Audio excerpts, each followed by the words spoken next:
Jasmine automatically walked through Kurt's position. She reached for his necktie and did it for him. Unti-unting sumilay ang ngisi sa mga mukha nilang tatlo at sigurado siyang nakahanda ng mang-asar ang dalawa kung hindi lang bumaling si Kurt sa kanila. He looked at them like he's throwing daggers. The three of them had a silent understanding of what Kurt said. Try to say something and you're good as dead. Otomatikong bumaling siya sa mga baril na nakahilera sa unang rack ng armory. The two did the same and prepared their guns for the party. The president and the vice were brief about the mission. They don't know us, but at least they are aware that if something went wrong, they are our priority. Anunsyo ni Kurt matapos ayusin ni Jazz ang necktie nito. He headed to the gun rack and picked up his own weapons. "Ma boys, place this on your neckties. Spycam iyan para makuha ko pa rin ang view nyo if ever alam nyo na." Kayden handed them a button-like spycam. "Paano namin ikakabit?" tanong ng kapatid nito. "Nothing to worry ma boys. Our neckties and bow ties were made with magnetic cloth. Courtesy of Lux Tailoring." Pagmamalaki nito at kinuha ang spycam ng kapatid bago simpleng idinikit iyon sa bow tie nito. "See? Cool. Paano ako?" tanong ni Jazz. "And for you, our only babe? A special contact lens made from the US. Padala nila sa atin." She immediately went in front of the mirror and tried the lenses. It was clear at wala namang pinagbago sa mga mata nito. Kayden held his phone up. Nandoon sa screen ng telepono nito ang mukha nilang apat. A clear view in Jasmine's eye. They arrived at the palace by 7 p.m. Wala pang ganoong bisita doon at kailangan na nilang pumwesto doon. Lux has provided luxury cars to drop them at the palace. Kasama niya sina Jasmine at Kurt sa kotse. At as usual, yung magkapatid ang magkasama. Mahigpit ang security doon at kailangan ay may official invitation ng party upang makapasok. They also have to walk through the metal detector. "Hold on, 75% pa lang ang access ko sa security nila." Kayden whispers as they wait for their turn. "Tayo na ang sunod," paalala ni Jasmine. "Make a scene," sabi niya. What? What scene?" Gigil na bulong nito. "Make up something," sagot niya. Palapit na sa kanilang isa sa security. And they don't have enough time. They can't skip the security. Masyadong organized ang pagkakaplano ng party at pati mismo ng security nila. They can tell the mission to anyone. May ilang agent sila sa loob ng palasyo, ngunit kaunti lang ang kaya ng mga itong gawin para sa kanila. Getting inside has to be their own style. He was about to speak when Jasmine stole everyone's attention. "Look at me and don't you ever tell me that we're done." They literally stopped with what she said. "Fuck this," nangingising Anya sa sarili. He heard gasp when Jasmine grabbed Kurt's tuxedo and pulled him into a kiss.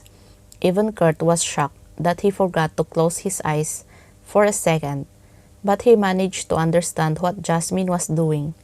So he held her waist and pulled her closer to deepen the kiss. Mukhang nailang ang security kaya tumigil ito bago pa man makarating sa pwesto nila. He glanced at Kayden and he nodded, meaning he has the full access of their security system. Pasimpleng tumikhim siya kina Jasmine at Kurt na naintindihan naman kaagad ng mga ito, kaya mabilis pa sa kidlat na bumitiw si Jasmine dito. She elegantly wiped the side of her lips with her finger. "Sorry about that. Is it our turn now?" she said with a heavy British accent. "Yes, madam. This way, please." Magalang na sabi ng security bago nagpatiunang lumakad. And they got inside without any problem. Malawak ang Rizal Ceremonial Hall ng Malacanang at halatang elegante at pinaghandaan ang okasyong iyon dahil na rin sa ayos niyon ngayong gabi. "What a show," ngising komento ni Jaden nang makaupo sila sa pwesto nila. "I should have slapped him, pero naisip kong baka lalong iban kami kapag gumawa ako ng iskandalo." "Good thinking. Alis na ako, ma boys. Good luck to us." Kayden announced and drank the champagne that was served to them earlier. Papunta na ito sa sarili nitong control room.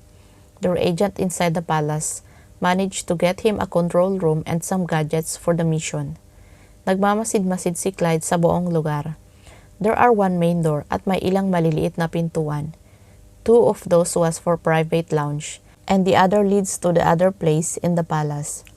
May ilang security ang nakatayo sa bawat pinto ng lugar. He looked at the guest face. Kilala niya ang halos lahat ng nandoon, dahil mga politiko o di kaya bigating personalidad ang mga iyon. I'm in. Ang sosyal ng control room ko, my man. Dinig niyang sabi ni Cadence sa earpiece nila. It's their main way of communicating while on mission. Where are you exactly? Tanong ni Kurt dito. Rojas cabinet room, dude. Nirenovate pala ito. And my baby's fit here. Bagay na bagay. What do you think? Sabay-sabay silang nakatanggap ng message notification. Nag-send pala si Caden ng selfie nito kasama ang mga babies o ang mga computer and gadgets nito. Bakit dyan ka pinapwesto? Wala raw pumupunta rito ng ganitong oras. Besides, pinakadulo pa ito ng hallway. Good. Stand by and alert us if something's wrong. Once the program starts, that's when we go to our positions. Clear? Kurt announced. Copy, they all said in unison. Chapter 35. Guys, I might have something for you. Anunsyo ni Light sa kanila. The program was started and they are in their positions already. Si Chief at Croft ang magkasama samantalang sila naman ni Ai ang magkasama. The two went the other table with some well-known politicians, and the two of them on the table with a few businessmen. What is it? Chief asked. There is someone roaming around the palace. He's holding a briefcase with him. Location: hallway going to the presidential study. His hours. Dito na lang muna kayo, Chief. I think Jasmine will be needed here if the problem escalates.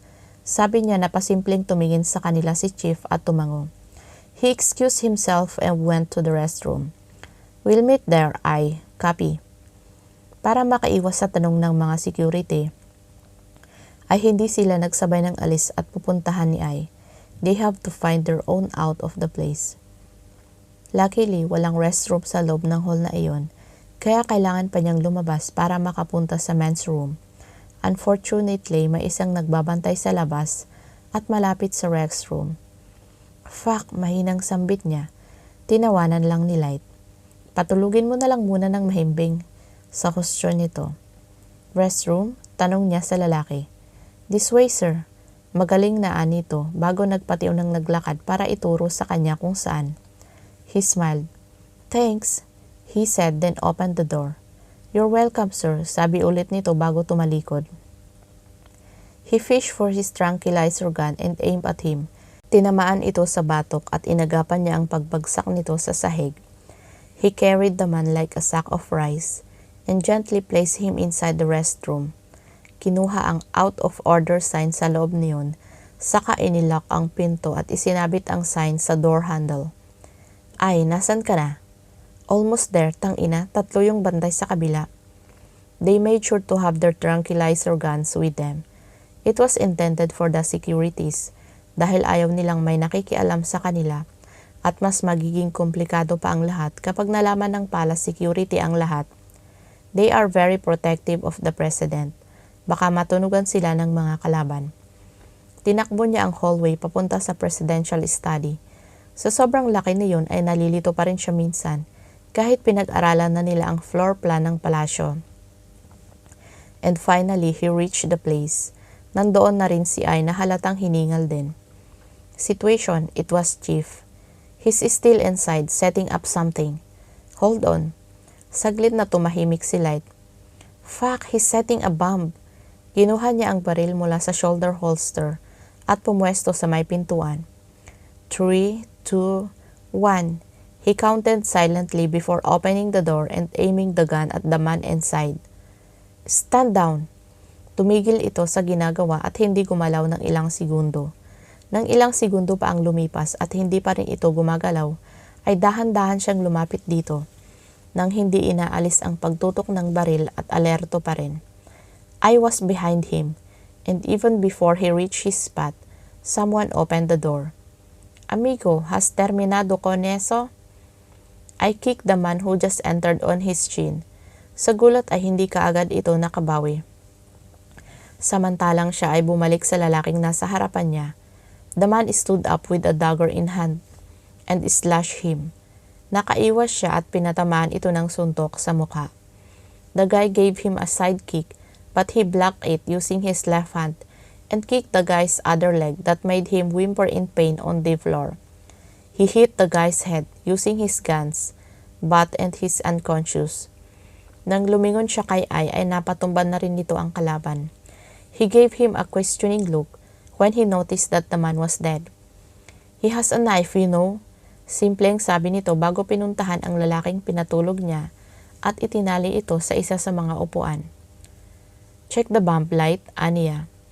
Hold on, give me a good view. Huwag kang malikot, King.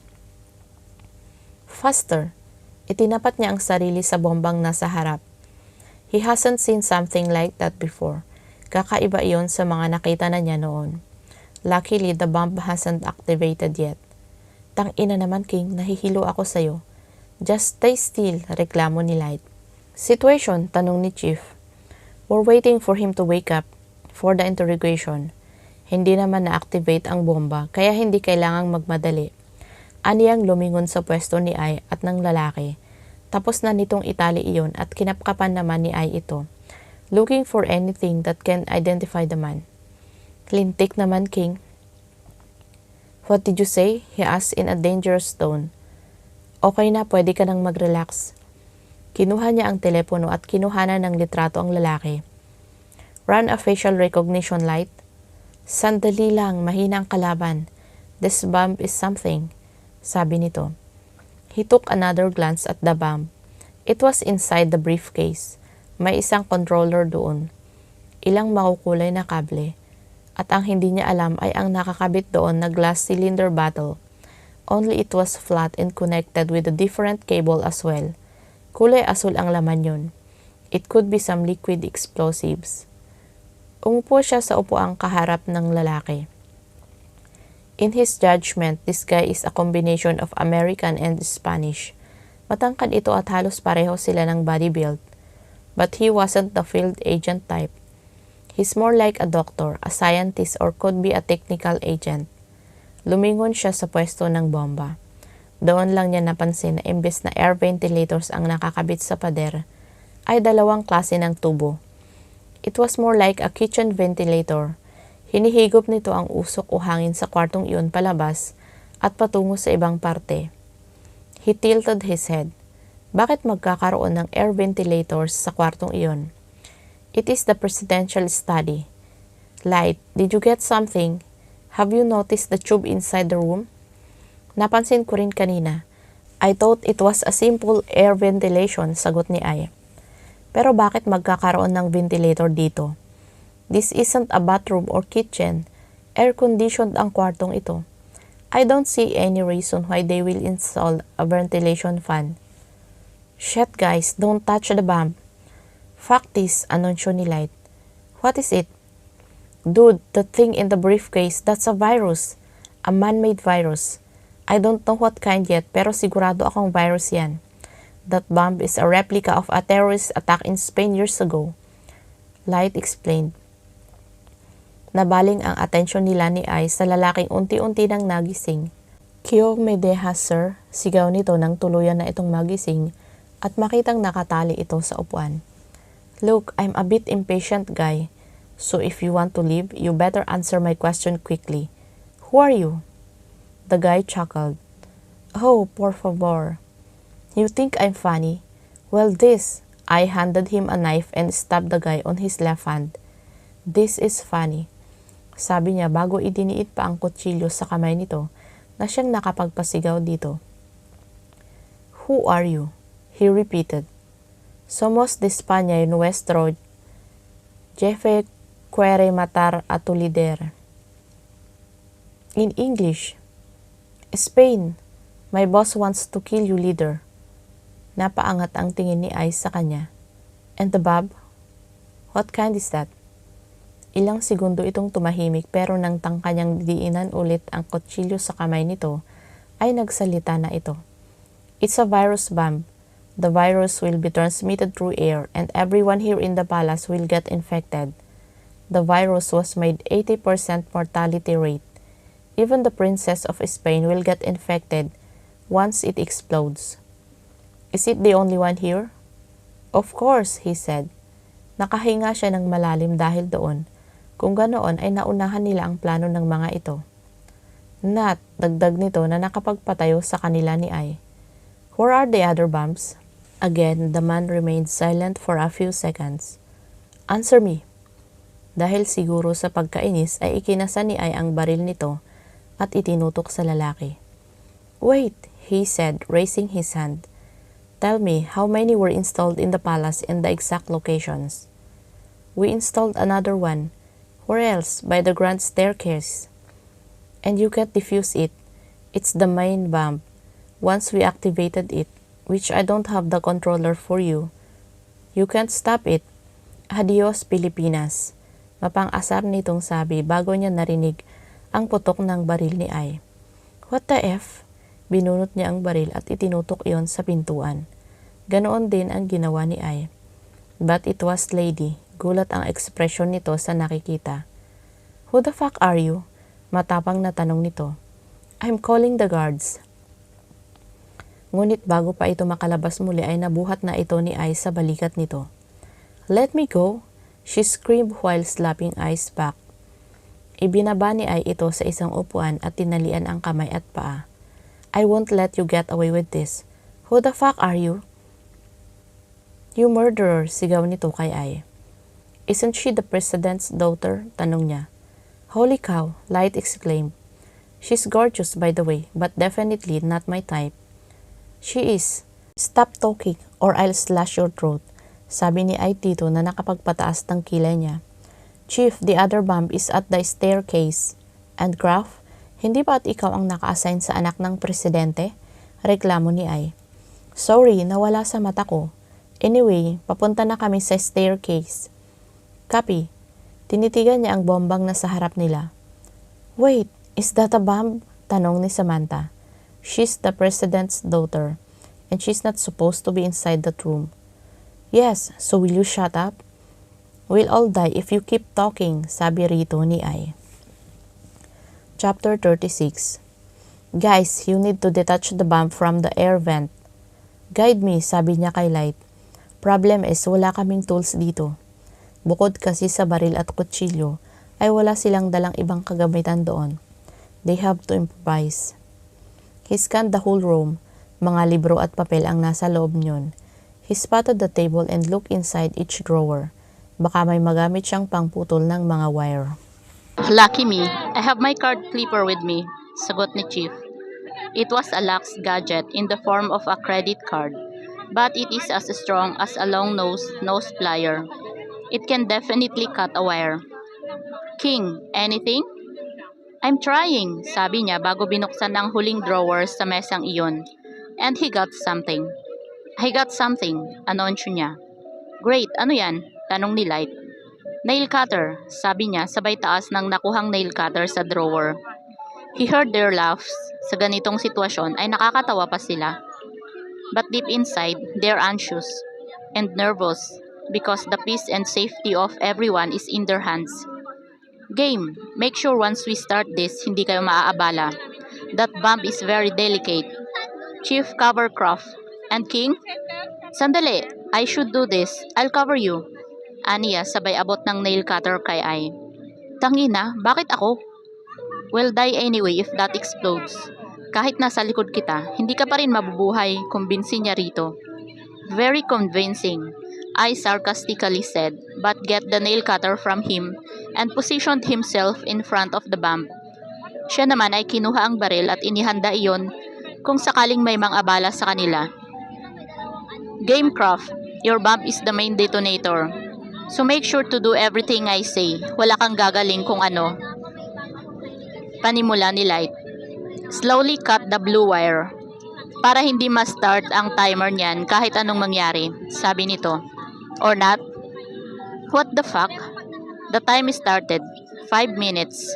Something's wrong. Bakit biglang nag-start yon? Idiots, that main bomb is the detonator. Meaning, if you touch anything from it, the timer will start. Bumaling sila sa nagsalita. It was Samantha, who was watching them all this time. She's right, sang-ayon ni Light. What should we do? Tanong ni Croft. I can help. Just let me go and give me something to communicate with your team. Sabi muli ni Samantha. Hindi kumibo si King at tinignan lang ang babae. Paano nito nalaman ang tungkol sa mga bagay na iyon?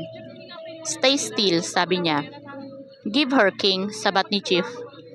Copy. And he had no choice but to release her hands and feet. Saka kinuha ang isa pang earpiece sa bulsa ng coat niya at ibinigay sa babae. Slowly find the bomb's serial number. It should be somewhere at the side, sabi ni Light. Dahan-dahang tinignan ni Ai ang bawat gilid ng bomba. Quebec, 3, 2, Echo, Charlie, 5, sagot ni Ai. Same here. Do you see any stripe wire? Tanong ni Light. Negative, Croft and I said in unison. Count the number of wires, please. 6, sabay ulit na sagot ng dalawa. Is there any yellow? What the F, dude? You can see us, reklamo ni Ai. I'm reviewing the module. Tangina tol, hindi ako prepared. Then Light is reviewing the manual, and that's good. Bawat bomba kasi ay may pattern. That's why Light asked for the serial number so they could start defusing the bomb. Cut the blabbing. There's no yellow wires, Samantha. Sabat ni Samantha nakaharap na rin sa bomba. Damn, kung malalaman yun ni General ay siguradong madedetention sila. They can't let a civilian join them on their mission. If there's no yellow, you need the last number of the serial, sagot ni Light. 3, cut the third wire. Sabi ni Samantha, ngunit hindi kumibo si Ai. Trust her, I think we need her, sabi ni Light. Croft I. Do it together. Cut the third wire. In my count, sabi ni Ai. Roger that. 3, 2, 1, cut. Snap. Good. Anong kulay ng mga wire? We got 2 reds and 2 greens left, sagot ni Croft. I think this one has a second module. Look at the button under the timer. True enough, it has a button beside the ampule na naglalaman ng liquid, and that liquid is the virus. Tell me the color, sabi ni Light. Blue. It has a hold word in it, sagot ni Samantha. Guys, hold the button and release when the countdown timers has a 4 in any of its positions, sabi ni Light. 3, 2, 1, holding. Tinignan niya ang timer. 2 minutes and 20 seconds. 19, 18, 17, 16, 15, release. Pero mas bumilis ang timer dahil sa ginawa nila. Napamura siya pati na rin si Chief. What now? Nagpapanik na tanong ni Croft. Hold the button and release when the countdown timers has a 1 in any of its position, sabi ni Samantha. Are you sure? Sagot ni Ai. I don't know. What? Inis nitong bumaling sa babae. You had the guts to suggest something that you're not sure of? Better than doing nothing, sagot ni Samantha. We all died then, sagot muli ni Ai. King glanced at the timer. 30 seconds na lang at sasabog na iyon. At ramdam na niya ang tensyon dahil doon. He even had beads of sweat on his forehead because of that. Damn. Do it, sabi ni Light. Holding, sabay na sabi ni Croft at Ai. Release. They released when the timer went to 21 and the timer stopped. Literal na nakahinga siya ng malalim nang tumigil ang timer. That was really nerve-wracking. Mas gusto yata niya ang bakbakan at barilan kumpara sa pagde-defuse ng bomba. Good job everyone. And thank you Miss Samantha. We need to detach the bomb from the air vent. Let's meet at the van. We will hand the ampule to the lab, anunsyo ni Chief.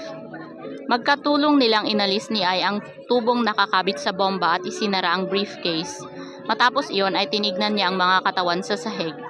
He pressed something on his watch. Lance, send in the sanitation team. We're at the presidential study. Make sure to know their identity. Thanks.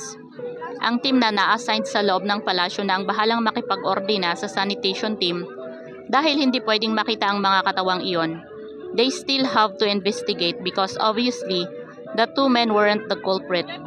Now Brat, find us an exit. I will, but who are you people? Tanong nito. None of your business, sagot ni Ai. Well, it is Dampas. First, marami kayong nilabag na protocol, and second, I just help your team. We just save your life. Hinilot ni Ai ang sentido nito habang sumasagot. Duh, I save your ass. Stop talking, will you? Sumasakit ang ulo ko sa'yo. But, naiinis na hahampasin sana ni Samantha si Ai, pero sumabat na siya. Will you help us find an exit, Miss Samantha? The woman calmed herself and faced him. Yes, follow me. Chapter 37. It's been 2 days since Clyde left for a business convention with his friends. Noong isang gabi ay sa bahay ng mga magulang niya natulog si Ayana, at ngayon ay nag-decide siyang dumaan muna sa bahay nila ni Clyde bago siya pumunta sa Club Deluxe. Magkikita kasi silang magkakaibigan dahil matagal-tagal na rin nang huli silang nagkita. She sent a message to Clyde saying about her night out with her friends. Hindi man ito sumagot, at least mababasa pa rin ito yon kapag hindi na ito busy. Nandoon kasi lahat ng gamit niya at wala siyang damit na pang party na naiwan sa bahay ng mga magulang. Once she arrived at their house from work, she took a quick shower and put some makeup on.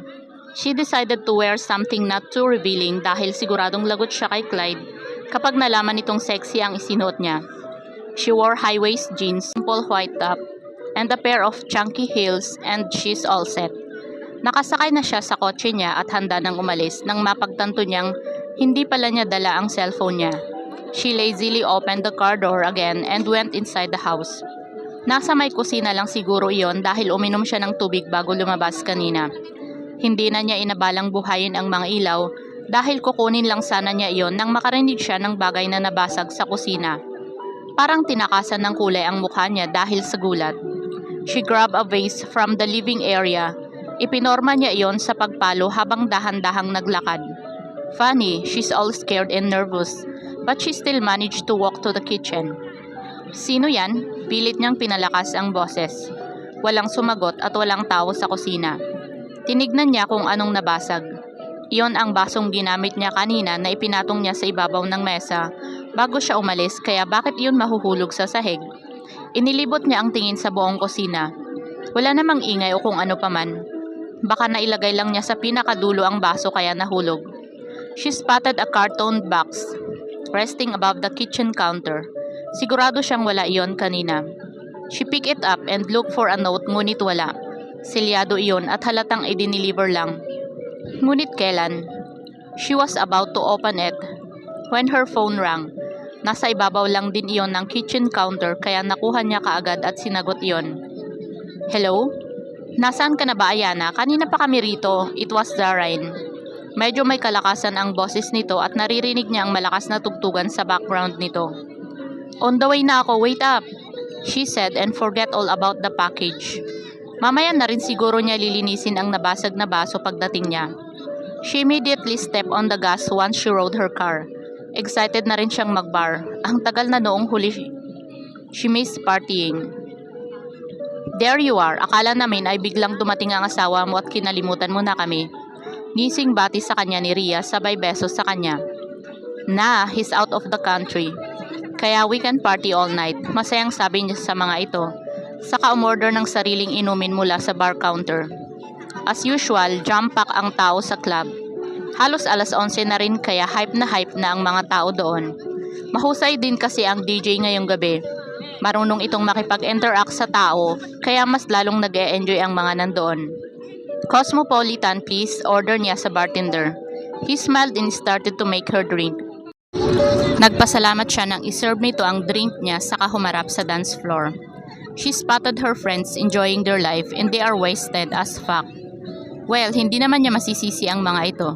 Stress reliever ng mga ito ang pagpaparty. Mukha lang hindi matino ang dalawang iyon pero pareho itong may sariling business and successful in their own fields. After she gulped the last drop of her drinks, she decided to join her friends on the dance floor. She partied and danced like there's no tomorrow. Sumasabay sa bagsak ng beat ang mga katawan nila. Talon at sigaw ang maririnig sa buong gusali. May ilang beses na lumapit sa kanilang mga lalaki, pero kapag pinapakita naman niya ang daliri niyang may engagement ring at wedding ring, ay umaalis din kaagad ang mga ito. And she's lucky for not encountering a bastard. Kung minsan kasi ay pinapakita mong ayaw mo ng companion ay pinipilit pa rin nila. But the security in the club is really strong. Kapag may nakikita silang nahaharas ay pinupuntahan kaagad ng security. They prevent problems from escalating and that was good. Siyempre, isa ang asawa niya sa may-ari ng naturang club. Restroom lang ako, they are now resting by the bar counter. Samahan ka na namin, tanong ni Ria. Na, I'm fine, mabilis lang ako. Bilisan mo paalala ni Zarin na tinanguan niya bago siya naglakad patungo sa restroom ng club. She usually used the one on the first floor, pero dahil sa tingin niya puno at maraming nagre-retouch ng ganoong oras, ay sa second floor siya dumiretso. The second floor of the club was intended for VIP customers. Pag-akyat ng hagdan ay may isang pintuan kaagad doon ng isang private room at sa dulo pa ng hallway ang restroom. She climbed up on the stairs. Pagdating niya sa itaas, ay saktong bukas ng pintuan. Her face looked at the person with confusion. Hindi siya nito napansin dahil may kausap ito sa telepono. It feels like everything went in slow motion when she looked over inside the room bago nito na isara ang pintuan. Kayden? Nagtatakang tanong niya. He looked at her, surprised, and then turned off his phone. Ayana? He exclaimed. What are you doing here? It should be me asking that question. What are you doing here? Ang alam ko ay kasama ka ni Clyde sa business convention. Nagtatakang tanong niya. Saglit itong natigilan. I went back first. She tilted her head with his explanation. Nabaling din ang tingin niya sa pintuang nilabasan nito and the scene inside the room. She had a glimpse of a man sitting on the couch, drinking with a girl. Magkakwentuhan ang mga ito at halatang nagkakasiyahan. Si Clyde, nandito ba siya? Diretsong tanong niya sa kaharap. Ha? Clyde, is he inside this room? Natawa ito dahil sa sinabi niya. But it was obvious he was faking it. He's not there. Nasa convention pa sila. Nauna lang talaga ako dito. Her friendly attitude suddenly fades. Tinaasan niya ng kilay si Kayden at hinawakan ang siradura ng pintuan. Ayana, we are currently in a meeting. Pigil sa kanya ni Kayden. Meeting at the club? She smirked. You've got to be kidding me. Then she twisted the handle and pushed the door at natigilan siya sa eksenang nadatnan niya. Kurt, Jaden, and her husband, Clyde. They were inside the room with the different girls with them. Si Kurt ay nakakbay sa babae habang tahimik na umiinom ng alak nito. Samantalang si Jaden ay nakikipagtawanan sa dalawang babaeng kausap. And her husband? He was sitting on the couch while holding a drink, and the bitch was sitting beside him while untying his necktie. Nakatawa ang ungas dahil sa ginagawa ng babae at nakatingin ito sa mukha ng babaeng iyon. Kay, have you got us more brandy? Ngising tanong ni Jaden sabay lingon sa pintuan na ikinabura kaagad ng ngisi sa mukha nito. Big S, dinig niyang sambit nito sabay lingon sa pwesto ni Clyde. Nakatawang lumingon si Clyde sa kanila. Nangunot pa ang noo nito nang makita siya at parang noon lang nito napagtanto ang ginagawa. Para itong biglang napaso sa mga hawak ng babaeng iyon sa katumayo. Babe, where are you going? Tanong ng talipandas na babae. She raised her eyebrow at her. Naguluhan naman ito ngunit tinaasan din siya ng kilay ng bruha. The nerve. Michelle, ito na pala ang bagong business convention ninyong magkakaibigan. Napakalayo nang gagalaiting aniya na puno ng sarkasmo. Love, it's not what you think. Mahinahong sabi ni Clyde habang dahan-dahang lumalapit sa kanya. Don't you dare come near me, Clyde Miguel. Babala niya rito habang nakaturo ang isang daliri dito. Love, reklamo nito. Huwag kang uuwi ng bahay. You stay with that bitch. Gigil na anya rito. Saka hinarap ang mga kaibigan nito. You three. She breathed deeply and sighed bago sinamaan lang tingin ang tatlong lalaki. Saka lumabas na ng kwartong iyon. Damn! Inis na tili niya nang makalabas siya ng gusali. Hindi niya alam kung magagalit ba siya o matatawa. Dahil sa totoo lang ay hindi niya inaasahan ang nangyari kanina. Clyde's cheating? Hindi yata niya mapaniwalaan yun. Pero heto nga at nakita na niya mismo. They weren't doing any malicious but who knows what they will do if she didn't barge inside that room. Michelle, sigaw ni Clyde na nahabol na pala siya sa parking lot. Don't follow me, I hate you. Sigaw niya pabalik bago sumakay sa kotse at pinaandar iyon. Naiinis siya, ang sama ng loob niya sa asawa. Wala itong paramdam sa kanya ng 2 araw. Niha-niho, wala siyang narinig mula rito tapos malalaman niyang nandoon lang pala ito sa club. He's a married man already. Hindi nagtagal ay nakarating din siya sa bahay nila. She didn't bother to get her car inside. Iniwan niya iyon sa harap ng gate nila at pumasok na.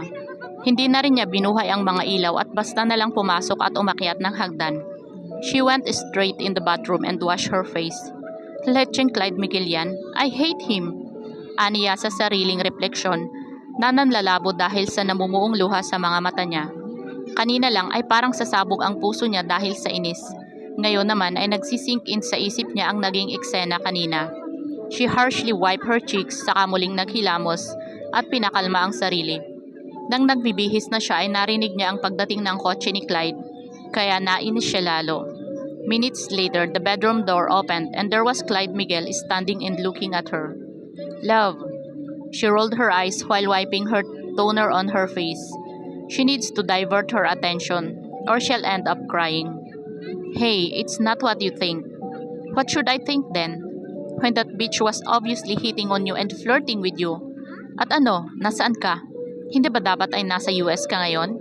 Hindi na niya napigilan ang sarili na sumagot dito. Yes, saglit itong hindi nagsalita. But the thing you saw earlier, you can't explain because I caught you with a girl. And wait, I saw you enjoying her company. Bakit umuwi ka pa? Love, I can't explain the details, but you have to trust me, please. Trust you? After what I saw, hindi niya naituloy ang sasabihin. Nang bigla nitong takpan ang bibig niya gamit ang malaking palad nito. Inis na aalisin niya dapat ang kamay nito nang sumenyas itong huwag siyang maingay habang nakatingin sa pintuan ng kwarto nila. May kinuha itong kung ano mula sa loob ng polo nito at nanlaki ang mga mata niya nang makitang balisong. Iyon. Stay here and don't move whatever happens. Bulong nito sa kanya saka kumubli sa likod ng pintuan. Seconds later, nanlaki ang mga mata niya nang dahan-dahang may pumihit ng doorknob. She looked at her husband nervously. Sumenyas lang ulit ito na huwag siyang magsasalita o kikibo kahit anong mangyari. And when the door finally opened, he saw a guy in a bonnet holding a gun.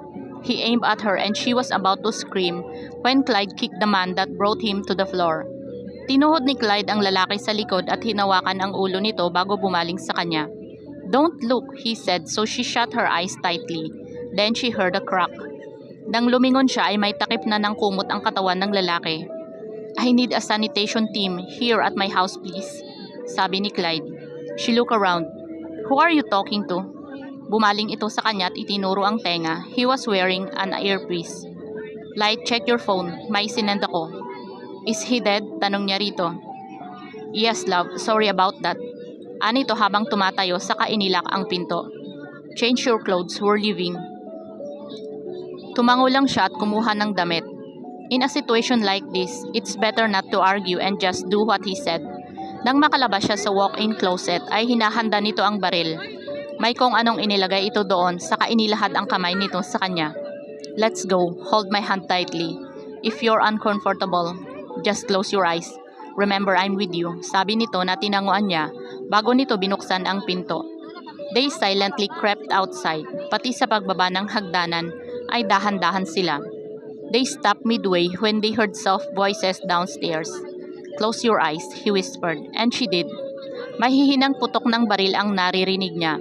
It was more like a pellet gun, only it was a bit louder than a toy gun. Nanginginig ang tuhod niya kaya napaupo siya sa hagdan habang hawak pa rin ang kamay ng asawa. She squeezed it and she felt a soft squeeze. It was like a reminder that they'll be fine and he's with her. Matapos ang ilang minuto ay inalalayan siya nitong tumayo. Are you okay? She silently nodded her head. Let's go then, we need to go somewhere safe. Dahan-dahan ni siya nitong hinila palabas ng bahay nila at sumakay sa sasakyan ni Clyde. He drove fast while talking to someone. Hindi na niya naiintindihan ang nangyayari, dala na rin siguro ng takot na nararamdaman. Because until now, her knees were jelly. Medyo nangangatal din ang mga kamay niya dahil sa nangyari sa bahay nila. Imagine if he did not come home after her. Chapter 38. Pinainitan ni Ayana ang kanyang mga palad sa hawak na tasa ng mainit na kape. Matapos ang insidenteng nangyari kanina sa bahay nila ni Clyde, ay sa Lux sila dumiretso. They went inside an entertainment room. Naghihintay doon ang tatlong kaibigan ni Clyde nang dumating sila. Simpleng kwarto lang iyon na may iba't ibang gadgets at couch. The three were asking what happened and talk about something she did not understand. Hindi pa rin kasi mawala sa isip niya ang mga nangyari kanina. If Clyde weren't there, she'll be inside a casket right now. Hey, you okay? Tanong ni Clyde saka siya tinabihan sa couch. Yeah, just thinking of something. Sagot niya habang nakatingin sa kape. What is it? If you weren't there, what would happen to me? Nasambit na lang niya. I told you, I will always be there when you need me. Noong umalis ako, I made sure that someone will look after you. Lumingon siya rito nang may maalala. I remember something before I went to the club. Naiwan ko sa loob yung phone. Bago ako makadating sa kusina, nakarinig ako ng nabasag na baso. Then, when I got there, I found a box. Hindi ko alam kung anong laman, but I was sure it wasn't there earlier. Napalingon din sa kanya ang mga kaibigan nito at naupo na rin sa pwestong malapit sa kanila. Did you see something? Tanong ni Kurt. Umiling siya.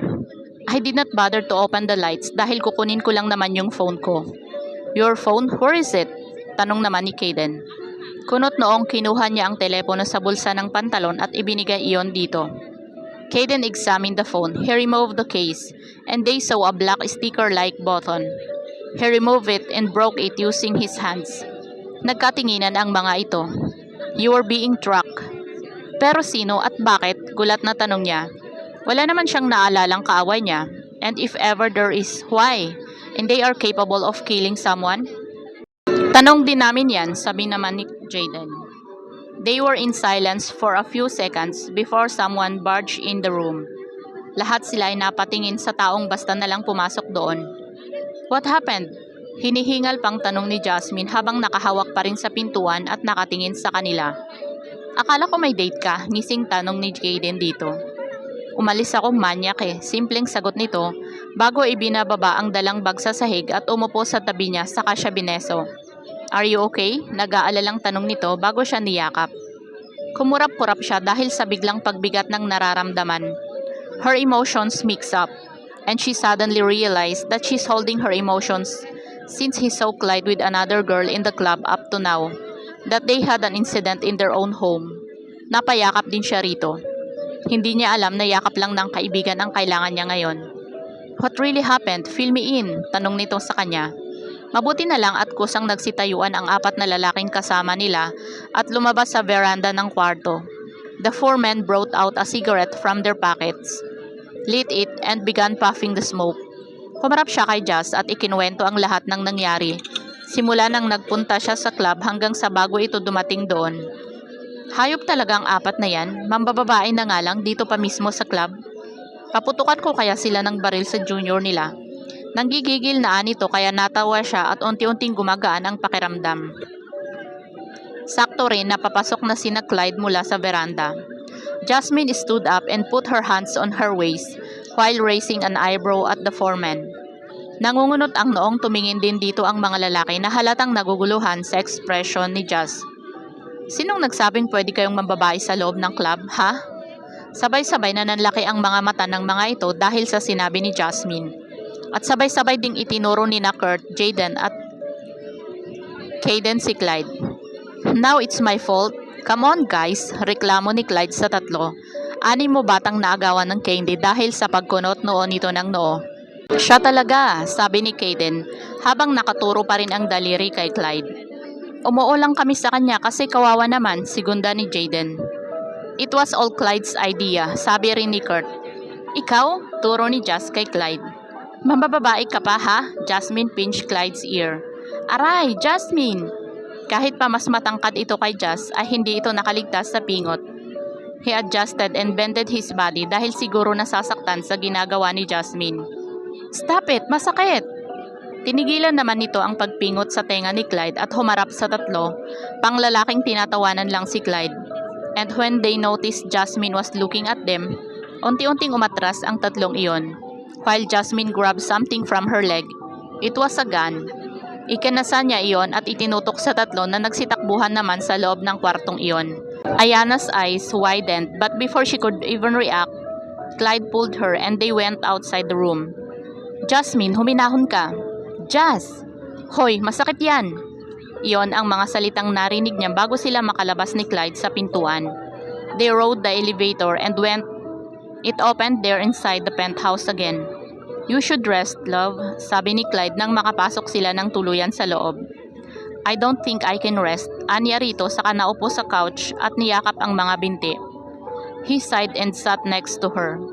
Iniyakap nito ang mga bisig sa kanya at hinalikan ang ibabaw ng ulo niya. Try to, I'll be here. Tell me something I should know, Clyde. Everything. Sambit niya saka hinigpitan ang pagyakap sa sariling binti. Clyde shifted his position and faced her. Do you really wanna know? Sinalubong niya ang tingin nito at tumango. Yes. Tumango rin ito sa kanya habang nakatungo. I think it's about time, he breathed shakingly before looking up at her. Remember when you first met my friends? You were almost kidnapped that night. Ilang aksidente na rin ang nangyari sa'yo. And then, when we were in Singapore, there were some men after you. I took care of them without letting you know because I don't want to spoil our honeymoon. Then after that, ilang death threats ang ipinadala sa'yo. Luckily, ako ang nakakakuha ng mga iyon at hindi umaabot pa sa'yo. Because I don't want you to get scared. Then the accident in the site happened. It was planned. Noong nag-restroom ka sa stopover, ay may nakasunod sa iyong lalaki. I also took care of him while you're inside the restroom. And more death threats came. And then earlier happened. Sa gulat niya ay hindi kaagad siya nakapagsalita. Bakit? Anong kailangan nila? Who is behind this? She managed to ask. We still don't know. Whoever after you, they are pros. They know how to cover their tracks. Every event was well planned, he explained. But we are doing our best to find who's behind this. The 5 of us agreed to protect you. Don't worry, love. Yeah, by drinking with women at the club, she sarcastically said. Akala siguro nito ay nakalimutan na niya ang atraso nito sa kanya. Love. Care to explain? He frustratedly sighed. Okay, fine. Dahil baka outside the Colombo ako ngayong gabi kapag hindi ko sinabi sa'yo ang totoo. Honestly, we found a clue. Yung lalaking sumusunod sa'yo sa stopover. I got some of his things and Caden was able to get his transaction with someone. Unfortunately, ang boss na kinukontak ng lalaki ay wala sa records namin. We even hacked the government database to check if she has a record.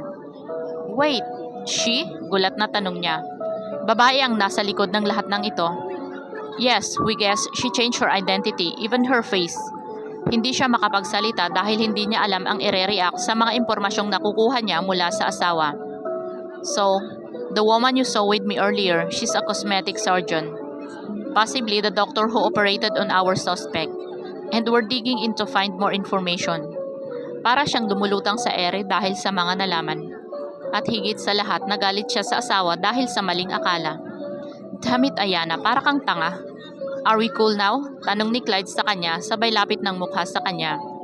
She just looked at his eyes for a few seconds before pulling him into her. With both arms on his nape, she nudged her nose against his and she gasped as he nipped her neck. His mouth went up, trailing along her jaw until it hovered over to her lips. She lost her mind as she laid her back on the couch. I miss you, he said between his kisses. She let out a soft moan when she couldn't bear it any longer. I love you, he once again said as he explored his lips against her neck down to her chest. Chapter 39. Good morning! Masiglang bati ni Ayana kay Jacqueline at Shell nang makasabay niya ang mga ito sa elevator. Good morning, ma'am. Grabe ang mas blooming ka yata ngayon. Puna na Shell sa kanya. Oo nga, iba talaga kapag may asawa na. Paganda ka ng paganda, sigunda ni Jack. Hoy, kiaga-aga binubola niyo ako.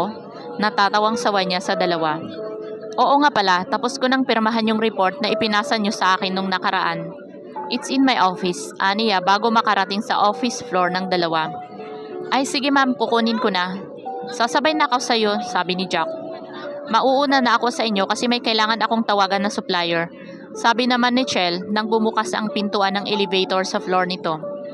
Ilang araw na rin ang lumipas mula noong magkaroon ng insidente sa bahay nila ni Clyde. They decided to stay at the penthouse for the meantime. At mayroon din siyang bodyguard na lihim na nakasunod sa kanya. She smiled at her secretary when they passed her post.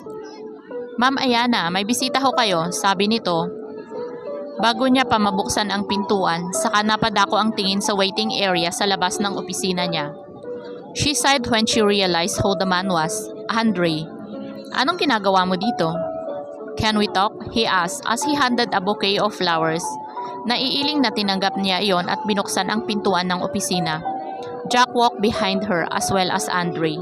Kinuha niya ang isang folder sa ibabaw ng mesa at ibinigay iyon kay Jacqueline. Pasensya ka na, may bigla ang bisita. Nakangiting aniya na tinanguan naman ito saka sumulyap kay Andre at lumabas na ng opisina. Nang makalabas ito ay saka siya bumaling kay Andre na nakaupo sa couch niya. Who was that? She looks familiar, tanong nito. Isa sa engineer ni Clyde, sagot niya saka sumandal sa dulo ng mesa niya. What brought you here, Andre?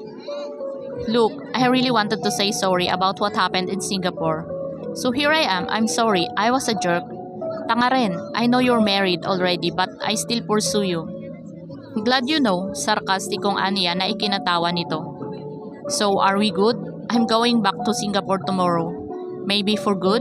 I realized there was someone for me there. Napangiti siya sa sinabi nito. Make sure to not let her go. That is noted, I won't, he smiled. I just wanted to give you the closure you deserve. Tumango siya.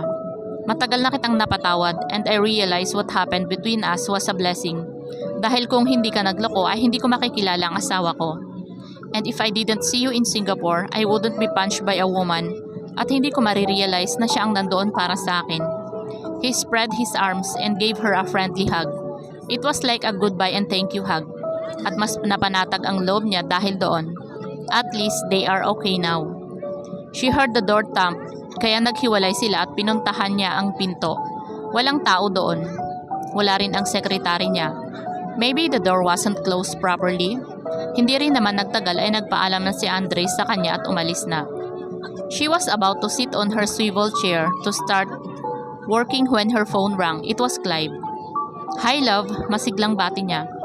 What was the scene I saw earlier, Michelle? Mababa at seryoso ang boses nito. Otomatikong napaangat ang tingin niya sa CCTV camera na naka-install sa loob ng opisina niya. She totally forgot about it.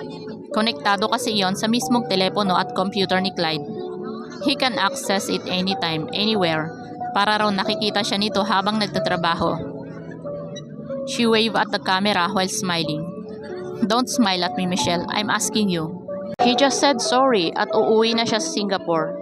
Magpapakasal na siya doon, I guess. Explain niya rito. That's all? Bakit ka nagpayakap? Hindi pa rin nag-iiba ang tono ng boses nito. For all time's sake, walang mali siya. We already said our goodbyes. Okay, good. Do your work now. I love you. And he ended the call na ikinatawa niya. Saka bumaling muli sa CCTV camera at nag-flying kiss. Simula si Ayana sa pagtatrabaho, ay hindi na siya nakatayo mula sa kinauupuan. Hindi man halata ay marami pala siyang nakabinbin na trabaho at hindi niya namamalayang lampas na pala sa lunch break niya. She checked her phone and read Clyde's message 2 hours ago. I have a meeting somewhere. Grab your lunch and be careful. I love you. Napangiti siya nang mabasa ang mensahe nito. Inisipan niya kung magpapadeliver na lang siya ng lunch o kakain siya sa labas. Sa huli ay napagdesisyonan niyang kumain na lang sa labas. She grabbed her phone and wallet before walking through the door. Ngunit bago niya mabuksan iyon ay may nauna na sa kanya. Jesus, ginulat mo ako, Jack. Napahawak pa siya sa dibdib dahil sa gulat. Natawa ito sa kanya. Ngayon ka palang magla-lunch, ma'am? Oo, hindi ko napansin ang oras, Ania. May kailangan ka ba? Yes. Signature lang po, anito, saka binuksan ang folder na hawak at inabot sa kanya ang ballpen. She read the paper and signed it before handing back the ballpen to her. May kasama ka ba? Tanong nito habang inaayos ang papel. Wala, nag-lunch ka na ba?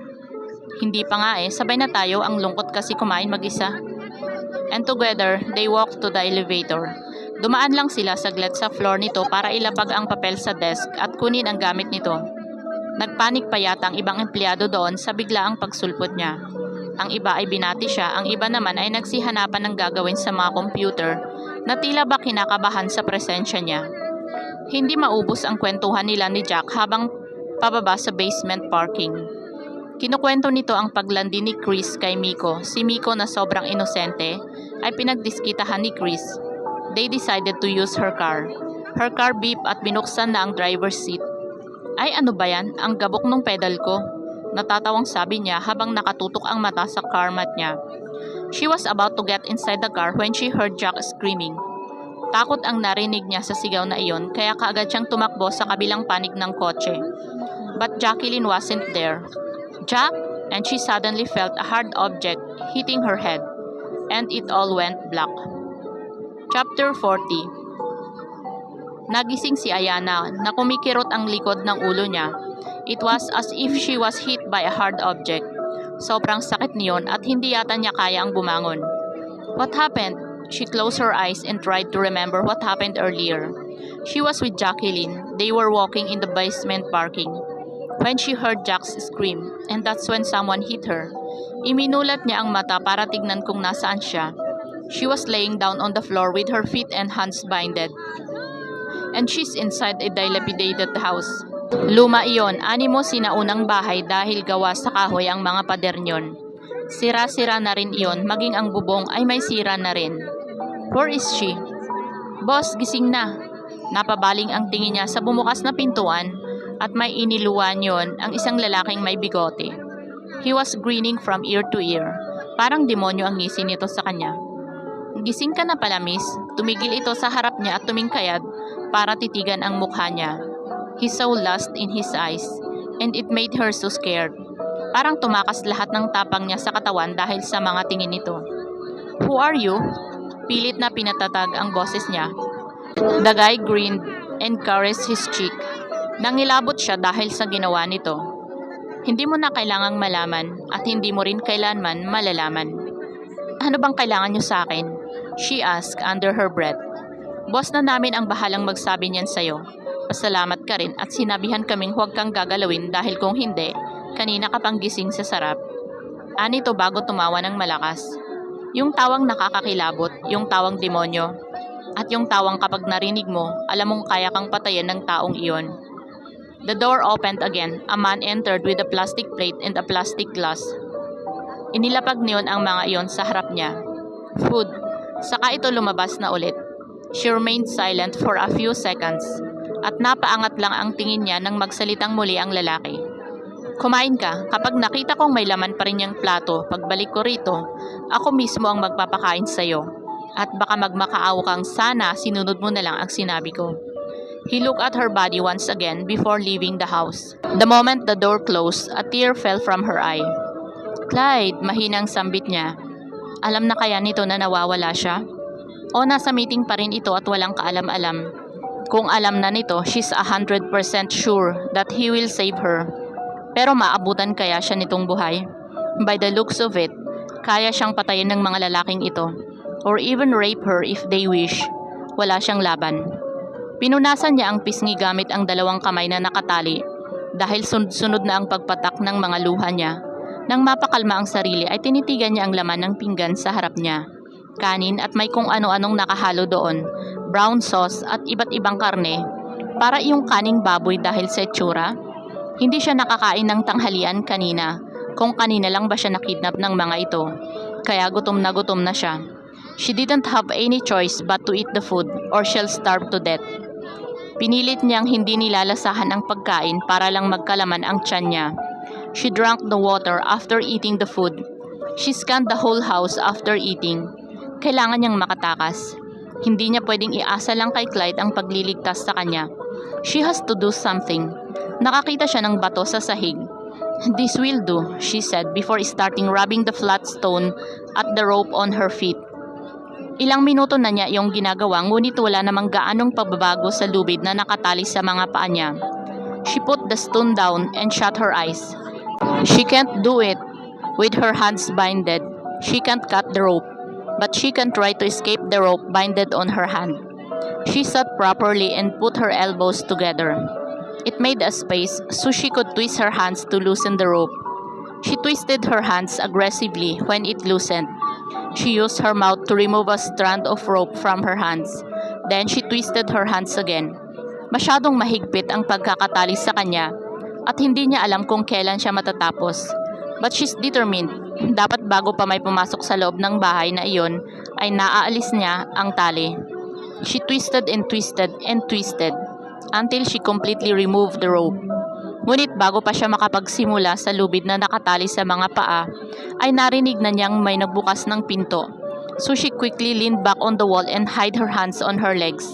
Pumikit siya at nagkunwaring natutulog. She sensed the man watch her for a few minutes before getting the plates and leaving the house and lock it again. Nang masigurong wala ng tao doon ay binilisan niya ang pag-aalis ng tali sa mga paa. She laid down to put more force in twisting his feet to loosen the tie. Mas nahirapan siya sa mga paa niya kumpara sa kamay niya dahil masyadong nakakapagod ang pag-twist ng mga paa niya. But she managed to loosen the rope and that's when she untied it using her hands. Masyadong mahigpit iyon kaya hindi siya niya mabilis na naaalis iyon. And when she did, she immediately looked for an exit. Pumunta siya sa likurang bahagi ng bahay. Every house has a back exit at hindi nga siya nagkamali.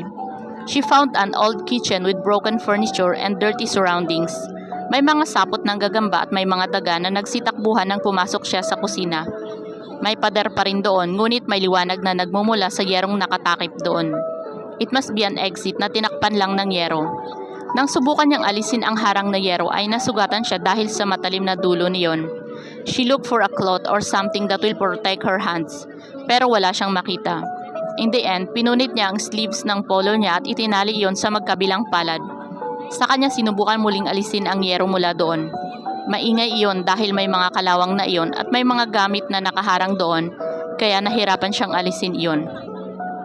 Pinilit niyang buksan iyon kahit konting siwang lang na makakadaan siya. She pulled the metal roof and squeezed herself in. Sigurado siyang nasugatan ang balikat niya dahil sa pagpilit na makalabas. Inilibot niya ang paningin sa buong paligid. Nasa gubat sila. She doesn't know where. Walang malapit na mga kabahayan sa kung nasaan sila. All she saw was trees. Tinignan niya kung may mga bantay na nakaantabay sa likuran ng bahay. Nang makita niyang walang bantay doon, she ran for it. Pumasok siya sa gubat na hindi niya alam kung anong makikita niya. She ran even without knowing where she's going. She ran because she needed to stay alive. She ran because she wanted to see Clyde, her husband. Wala siyang suot na kahit na ano sa mga paa niya kaya sugat-sugat na iyon dahil sa pagtakbo niya. She's running for several minutes now without stopping. Ayaw niyang maabutan siya ng mga kidnappers niya at wala pa rin siyang nakikitang mga kabahayan para sana humingi ng tulong. Papagabi na kaya kailangan niyang mas bilisan pa ang galaw dahil kung hindi ay aabutin siya ng dilim at mas lalong hindi siya makakagalaw. Habulin niyo! Nanlaki ang mga mata niya dahil sa sigaw na iyon. Papaanong? Sa halip na tumigil ay mas binilisan niya ang pagtakbo. Hindi niya inalintana ang panginginig ng mga tuhod o ang masakit na sugat sa mga paa niya dahil sa pagtakbo ng walang suot na sapatos at ang mga matang nanlalabo na dahil sa nagbabadyang pagpatak ng mga luha niya. If they catch her, she'll die. Clyde! Naiiyak na sambit niya habang binibilisan pa ang pagtakbo papunta sa hindi niya alam na lugar. Clyde, save me! This time, she said it with her tears flowing on her cheeks. Wala na siyang ibang maramdaman kung hindi ang takot. Wala na siyang maramdamang sakit o kirot mula sa mga sugat niya. Wala siyang maramdamang pagod mula sa pagtakbo dahil nangingibabaw ang takot niya. Ang takot na baka kapag nahuli siya ng mga ito ay hindi na siya sikatan ng araw bukas. Ang takot na baka mahuli si Clyde na iligtas siya. At ang takot na hindi na niya muling makita ang asawa. Hindi pa rin siya tumitigil sa pagtakbo nang may humablot ng braso niya. She squealed and tried to fight, but the grip was just too tight. Pilit siyang lumalaban ngunit hindi man lang natinag ang lalaki mula sa pagkakahawak sa kanya. Let me go! Sigaw niya habang nanlalaban. Stop shouting! Sagot ng lalaki nang takpan nito ang bibig niya gamit ang isang kamay nito. Her eyes widened as she looked into his face. Miko? Hindi makapaniwalang sambit niya. Naguguluhan siya. Ito ba ang nagpadukot sa kanya? Bakit? How? Miko! Sigaw ng kung sino parang kilala niya ang boses na iyon. Dahil narinig na niya iyon kung saan. Pero bago pa siya makalingon sa pinanggalingan ng boses na iyon, ay binigyan siya ni Miko ng isang malakas na suntok sa mukha. And it made her lose her consciousness. Chapter 41. "Where is Michelle?" tanong ni Clyde kay Justin. Agent nila ito sa Lux at ito rin ang inasign niya upang magbantay sa asawa niya. "King, she was gone. Nasa labas lang ako ng opisina nila at hindi ko siya nakitang lumabas. I swear, I'm on alert. At nasa basement parking pa ang kotse niya. I've checked the CCTV pero wala akong nakita. That's why I decided to tell you." He balled his fist and his breathing became heavy. Fear and anger is overcoming his emotions. Naglalabasan din ang ugat niya sa noo at sintido. His jaw tightened, was about to throw a punch at him when Jess went inside the room. "Clyde, what are you doing?" Naguguluhang tanong nito at pumagitna sa kanilang dalawa. She glanced at Justin. "You may go now, Justin." Sabi nito kaya mabilis pa sa 4:00 umalis ang binata. Sakto ring dating ng 3 pa niyang kaibigan. "What's happening?" tanong ni Kurt. Jasmine eyed her as if asking what really happened and trying to calm him. "Michelle's abducted dahil hindi nabantayan ng maayos ni Justin." "I'm sure Justin made his investigation in Ayana's building already. Am I right?" Tanong ulit ni Kurt na tinangwan niya. "Did he get anything?" "No," iling niya at napahilamos ng mukha. "If anything happens to her, I can't forgive myself." "Calm down, Clyde. Wala tayong mapapala kapag inuna mo ang init ng ulo mo. "We will find her," sabi ni Jasmine habang nakahawak sa braso niya. "Good thing she's here. She's always has that big sister's effect on them. Except for Kurt, of course." "Is there someone with her the last time you speak with her?" Tanong ni Jasmine sa kanya. Nakaupo na sila ngayon sa swivel chair sa loob ng conference room ng Lux. "Calm down and think, Clyde." He tilted his head. He installed a CCTV camera inside her office. He stood up and went to the control area. He entered his credentials and gained access to Michelle's CCTV inside her private office. He scanned the footage at around lunchtime. Nakamasid lang sa screen ang mga kaibigan niya habang piniplay niya ang footage. She was there until 1 in the afternoon ni hindi na ito nag-lunch. Mag-aalas 2 na nang tumigil ito sa ginagawa at tinignan ang cellphone. She then grabbed her wallet and keys before heading to the door. May taong akmang magbubukas din ng pintuan kaya nagulat si Michelle. But that someone wasn't caught in the camera. Saglit na nakipag-usap lang si Michelle dito bago lumabas na rin. "How about the CCTV footage from the building?" Tanong ni Jaden na nakatitig pa rin sa screen. He shook his head. Wala, anything about Michelle wasn't recorded. Kahit ang paglabas niya hindi nakuha sa CCTV, walang nakuhang footage si Justin. Or it was deleted. Ani Caden sabay tayo sa kinauupuan at nilapitan siya. He looked at the monitor for a few seconds before pressing play, then pausing it and playing it backwards. Inihinto niya ang video sa parting nagulat si Michelle nang buksan nito ang pintuan. Caden then zoomed in the footage. A red high-heeled shoe was peeking through the door. Kung ganoon ay babae ang kausap nito, but who? Siguradong kakilala nito ang kausap dahil saglit lang iyon at nakangiti ang asawa habang kausap nito ang babae. "Do you recognize the shoe?" "I don't even recognize my employees' faces," frustrated na niya. But as he closed his eyes, he remembers the scene he saw earlier. Hold on. "Kay, go back to the footage at around 8 a.m. today." "Jacqueline?" Bulalas ni Jasmine nang makilala nila ang pulang sapatos nito. "If she's the one who kidnapped Michelle, she'll be dead. I can't believe na empleyado ko pa mismo ang magpapahamak sa asawa ko." They were about to go to the armory when he got a message. A message from an unknown number. "Clyde?" takang tanong ni Jazz nang hindi siya kumibo. "I think I know who she is." "Hold on, love. I'm coming for you," aniya sa sarili. Nagising si Ayana dahil sa lamig ng paligid at sa kirot na nararamdaman sa pisngi. When she opened her eyes, it was nighttime. Napaigik siya sa sakit ng hawakan ang pisngi. Miko punched her. "Miko." She opened her eyes and scanned the whole room. Wala na siya sa lumang bahay na una niyang tinigilan. They are inside the big warehouse at maliwanag doon. Hindi iyon bakanting warehouse dahil malinis iyon at maraming machines na nakalagay sa kabilang panig niyon. Maliwanag ang ilaw na nagmumula sa mga ilaw at lalo siyang nagulantang nang makilala kung sino ang nasa harapan niya. "Jacqueline?" It was a whisper, but as she spoke those words, the woman turned to her. "It's Jacqueline, only with sexier clothes and full makeup on." Nakaupo ito sa isang magandang couch na halatang out of place sa lugar na yon. Well, the slut is awake." Puno ng pangunguti ang boses nito. "How?" Naguguluhan niyang tanong dito. Buong akala niya ay totoong kaibigan niya ito. Jack stood up and looked down at her. How is it being a prisoner, Ayana? Ngumisi ito sa kanya. Ang dating mabait at malamyos na mukha ni Jacqueline ay wala doon. She feels like she's talking to a completely different person. Why are you doing this, Jack? Naguguluhang tanong niya. Why are you doing this, Jack? She mimicked her. Why? Because you stole everything from me. Stole? Ang alin? Hindi kita kilala at wala akong tinatapakang tao, Jack. She remained calm lalo pa nang makita niya ang kutsilyong nakalagay sa strap sa hita nito. That's what you think. Look, whatever it is, tell me. We can talk about it, Jack. Not like this. Oh, don't mention that to me.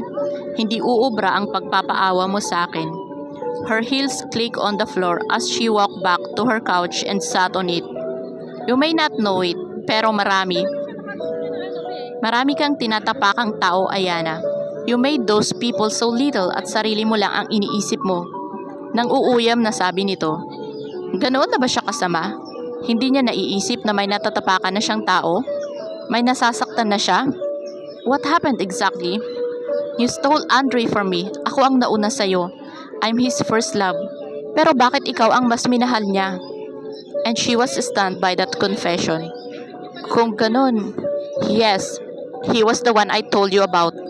Ako rin ang dahilan kung bakit kayo naghiwalay noon. He went back to me because I'm his first love. And I'm not guilty of your breakup. But after a few years, he went back looking for you. Bakit mas minahal ka niya?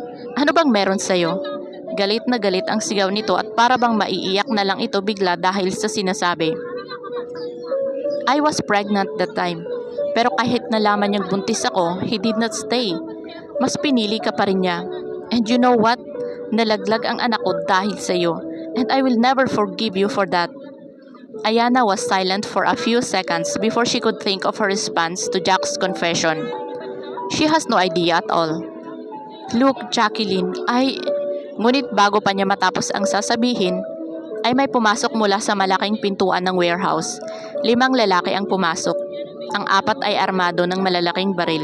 Ang 2 ay pumwesto sa may pintuan at ang 3 pa ay lumapit sa kanila ni Jack. The 2 stopped behind Jack at kulang na lang ay manginig siya sa pagkagulat nang makilala kung sino ang pang-5 lalaki. Miko? Naguguluhan siya sa mga nangyayari. Bakit nandito pati si Miko? At kung ganon, hindi hallucination na ito ang sumuntok sa kanya kanina. But why? He looked at her with a blank face. Wala siyang mabasang emosyon sa mukha nito. See? Even Miko hates you. He used to love you, pero dahil napakawala mong kwenta, napuno lang siya ng galit sa'yo. You don't deserve to be loved. She looked at him as if asking what happened.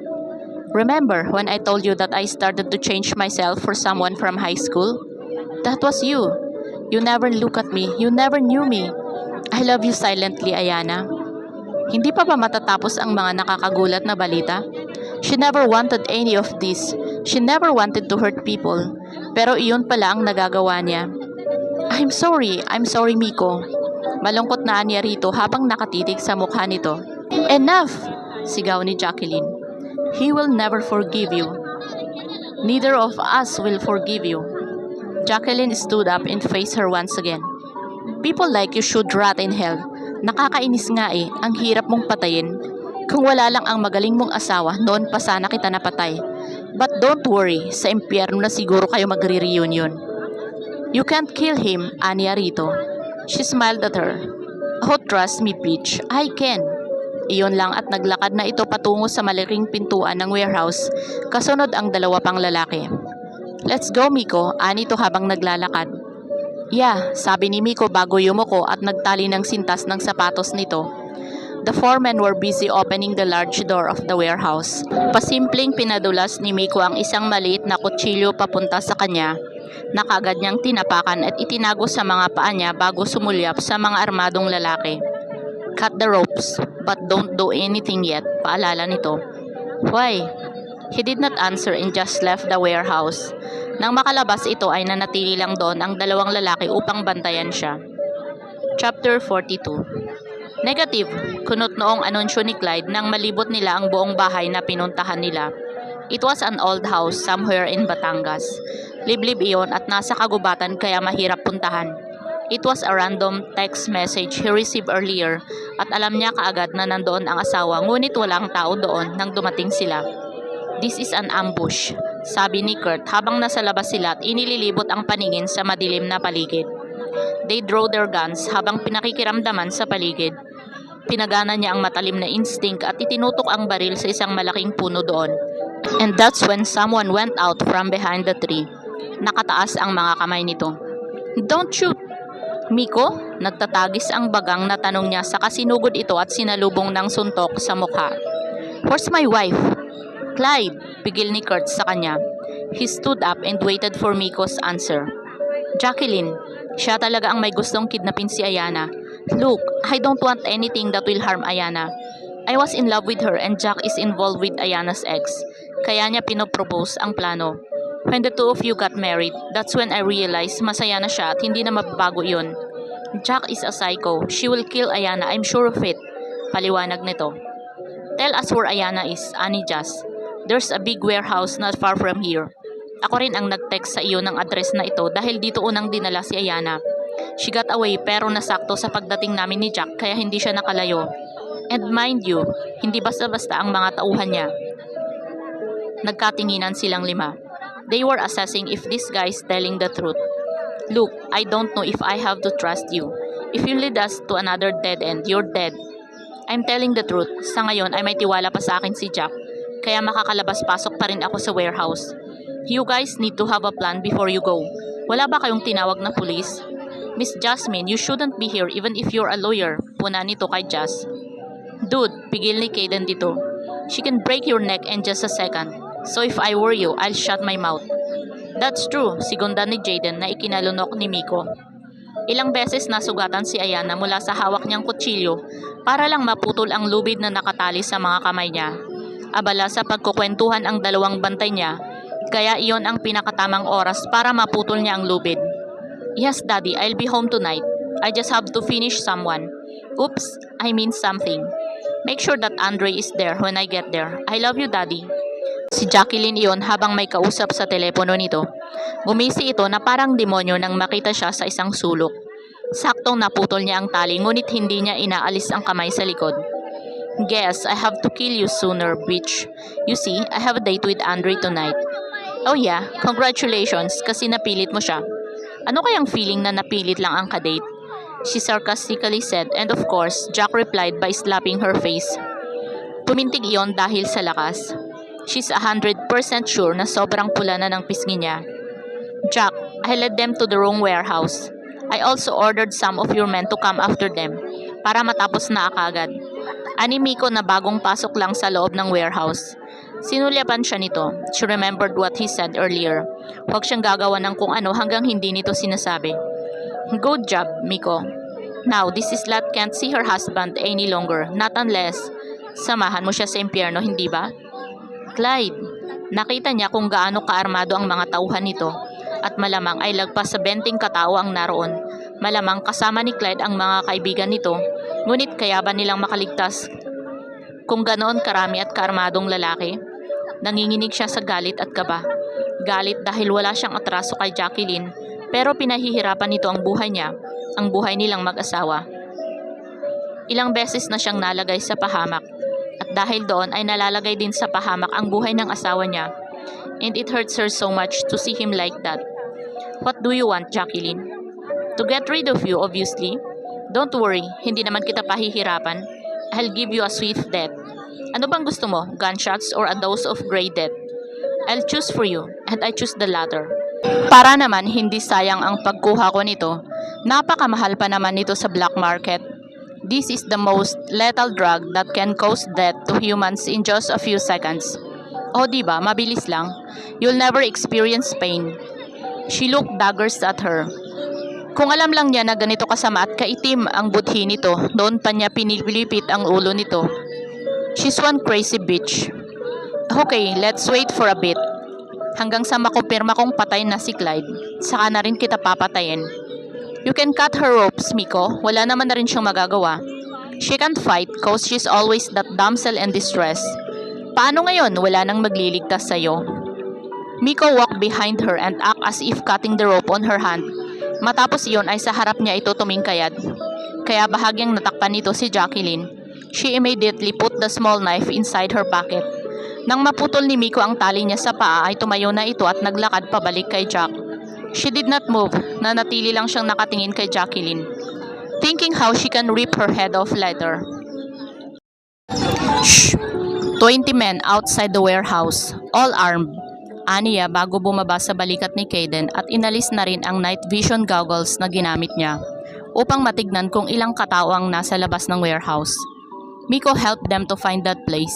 Sinabi rin nitong may ilang tauhan si Jacqueline na aambush sa kanila, kaya't napaghandaan nila iyon.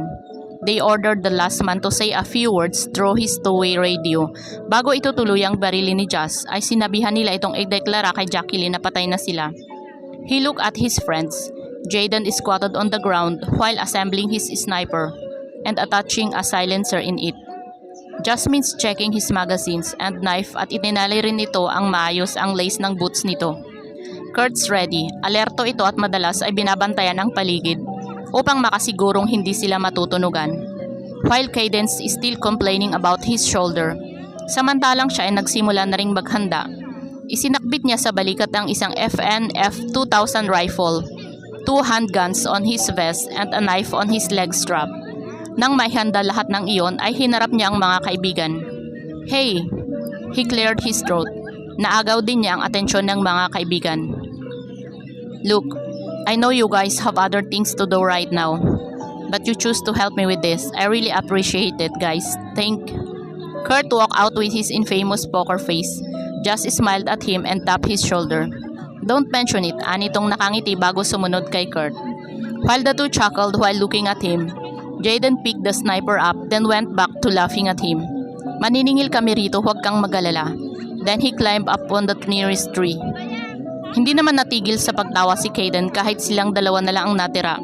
Hindi bagay sa'yo, dude. Stop saying that, it makes me cringe. Then he followed Kurt and Jazz. What the heck? Naiiling na niya bago sumunod na rin sa mga ito.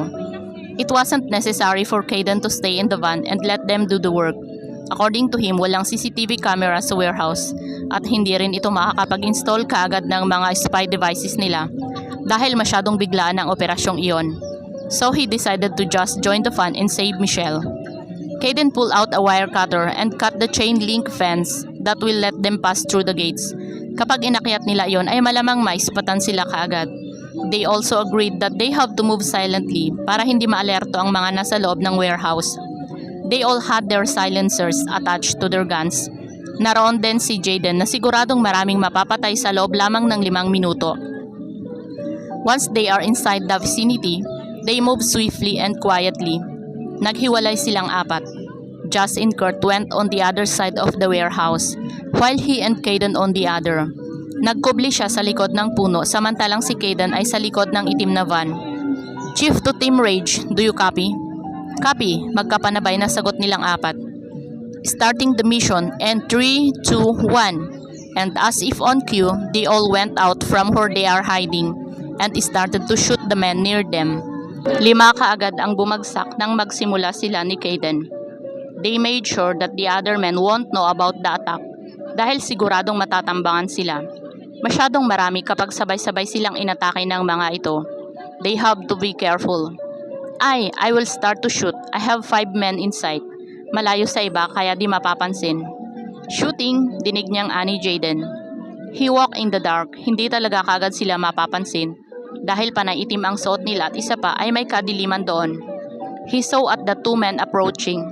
Malamang ay nagra-rounds ang mga ito. He hid at the side of the warehouse. Nilingon niya si Kayden na abala sa pagpapatumba sa driver na kalalabas lang mula sa van. Dahil natutulog yata ito sa loob at naalimpungatan lang dahil sa kaunting ingay na nagawa nila. He waited for them. He waited for the men. Nang maramdaman ang paglapit ng mga ito ay saka siya lumabas sa pinagkukublian at kaagad na pinaputukan ang isa. Then he threw a punch on the other man before twisting his neck.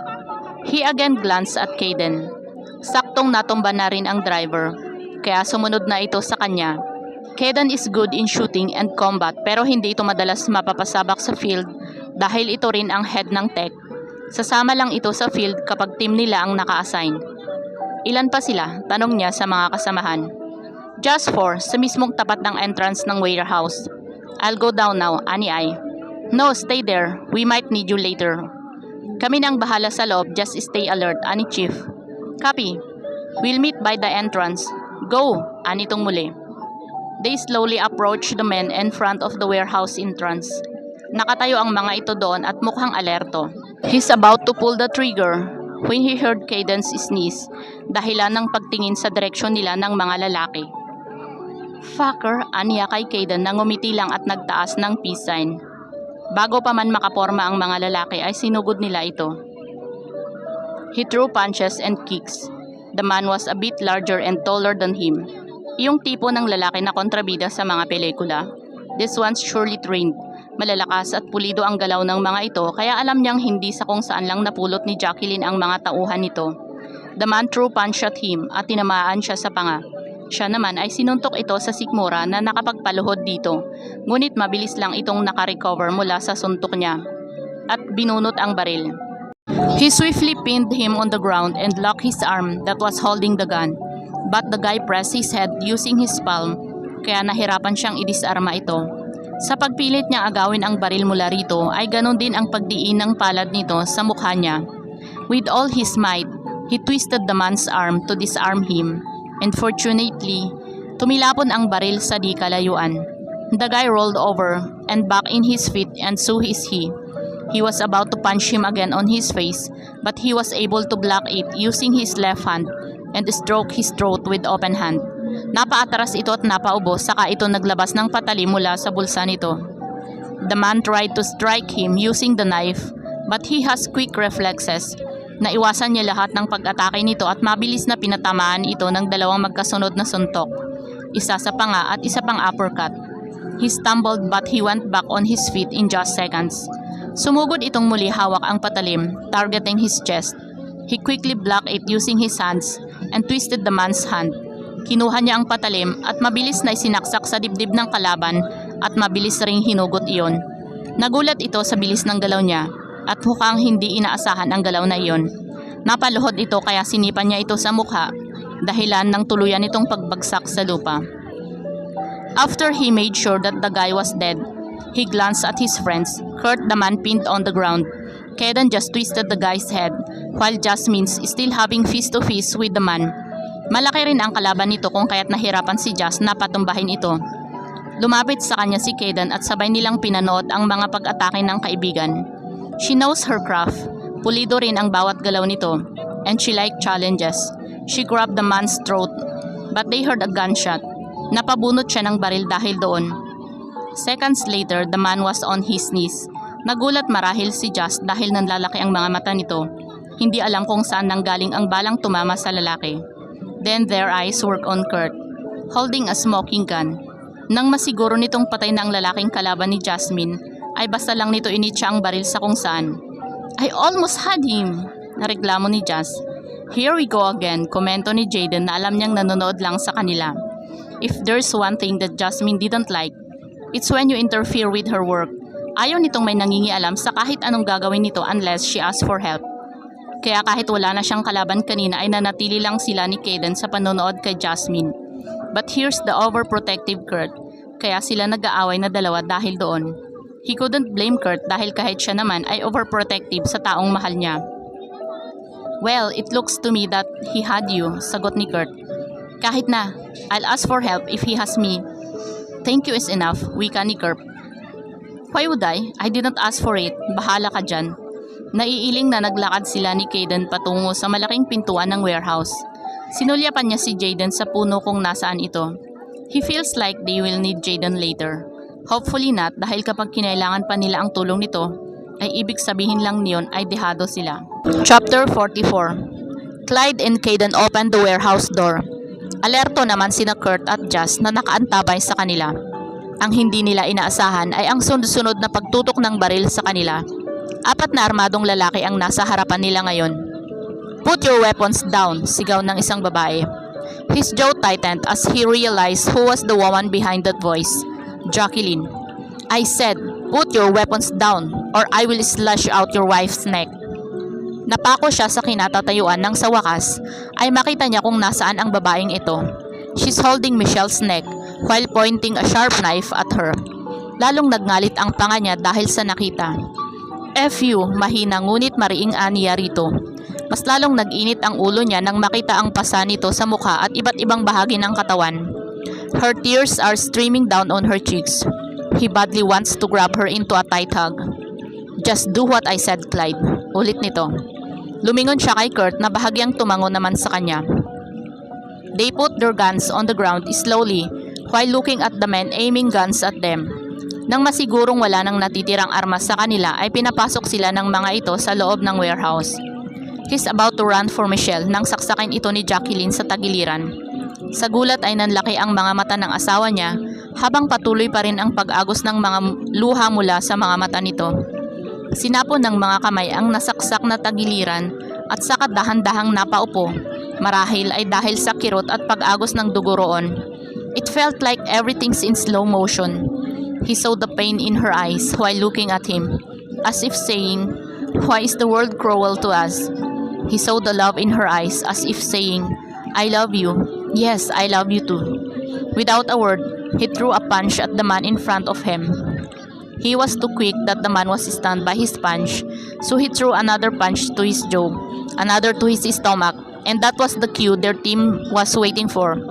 He heard punches, groaning, slashes of knives, and even a gunshot. Nang matapos sa lalaking kaharap niya ay hinanap ng mga mata niya si Jacqueline. She was escaping so he grabbed a handgun and followed her outside. "She's mine, aniya sa earpiece habang nakatutok pa rin ang mga mata kay Jack. "Take it easy, King," ani ay. "Kung mapipigilan ko ang sarili ko," he said as he grabbed her hair. Napasigaw ito sa sakit nang hilahin niya ang mahabang buhok nito. "Let me go, you moron!" Impit na tili nito. Ngumisi siya rito. Not a chance. He slapped her face, hard. That made her lips bleed and her cheeks bright red. She tried to fight back by slashing her long nails at his neck. Marunong din itong sumuntok ngunit hindi siya natitinag ng mga iyon. Ilang beses niya itong sinampal at sinuntok sa sikmura, dahilan ng pagluhod nito sa lupa. He watched her for a few seconds before he heard her laugh. Tumatawa ito habang nakatungo. A few moments later, she looked up and looked into his eyes with anger. Nakangisi ito ngunit daman niya ang galit nito. She's totally a psycho. You know what's funny? It's when you did everything for the man you love, but he doesn't even care about you at all. Mas mahal nito ang isang walang kwenta at mahinang babae. Hindi siya nagsalita at tahimik na tinitigan lamang ito. Ayana doesn't deserve all this. She's not worth it. She spit out the blood in her mouth before continuing. I deserve to be loved. I deserve everything. Unti-unti itong tumayo at buong lakas na isinaksak sa kanya ang isang syringe. Clyde! Hiyaw ni Ai.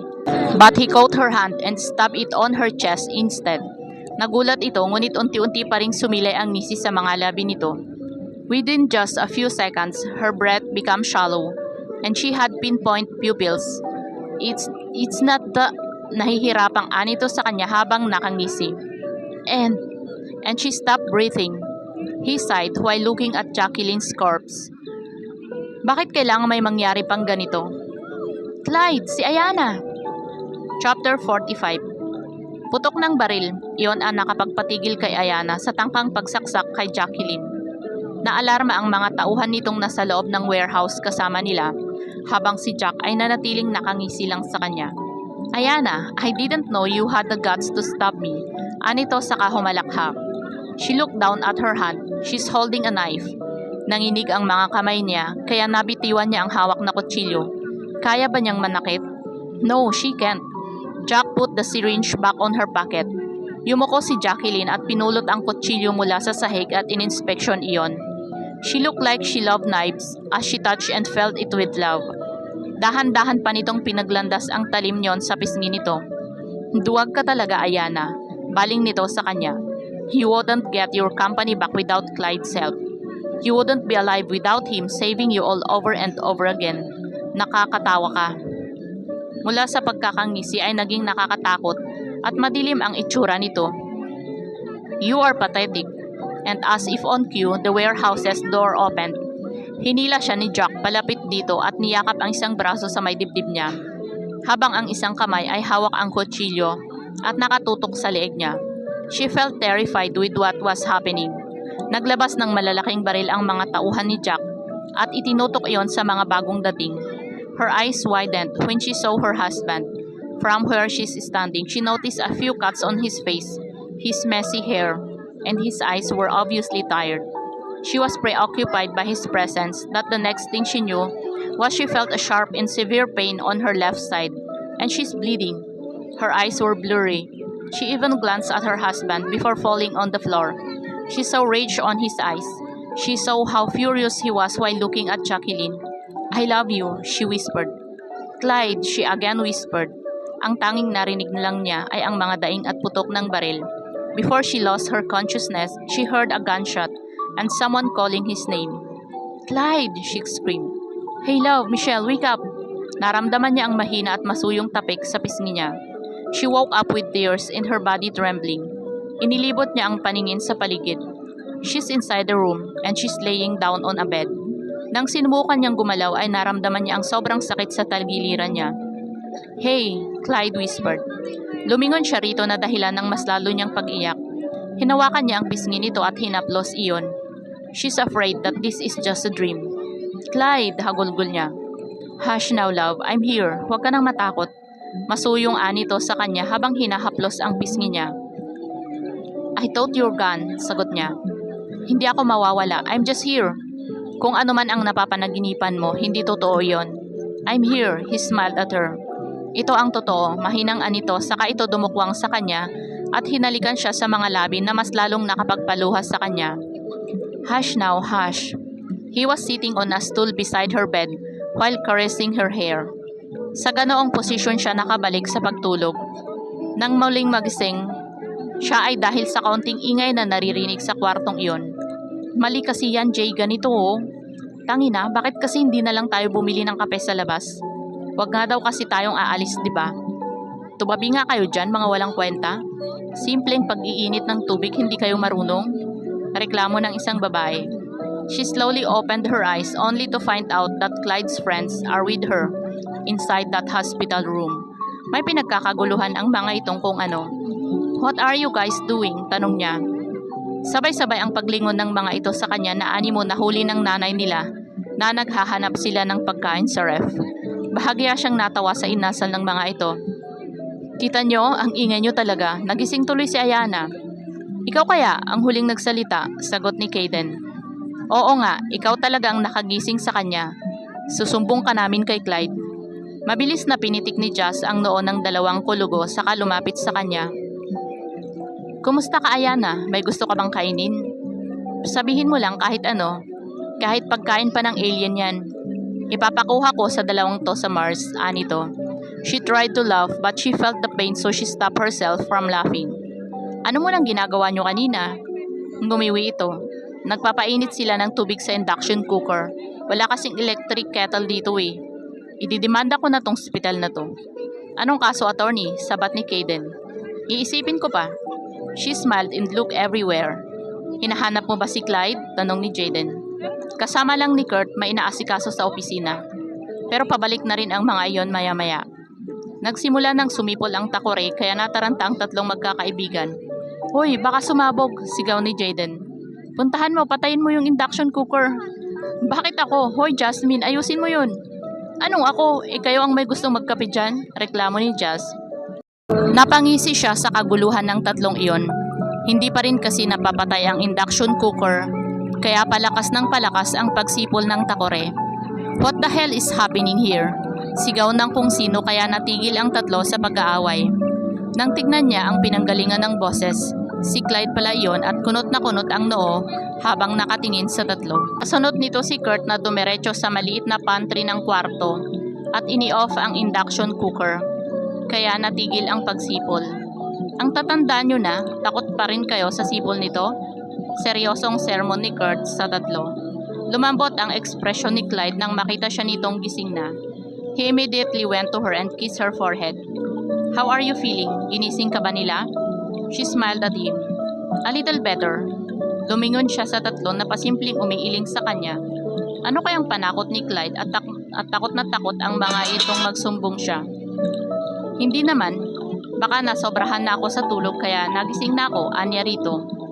Tahimik na nagsiupo ang mga kaibigan ni Clyde sa couch at nanood na lamang ng telebisyon. Kurt went to the pantry and prepared the foods. Mukha talagaing ito ang pinaka-responsable sa 5 iyon.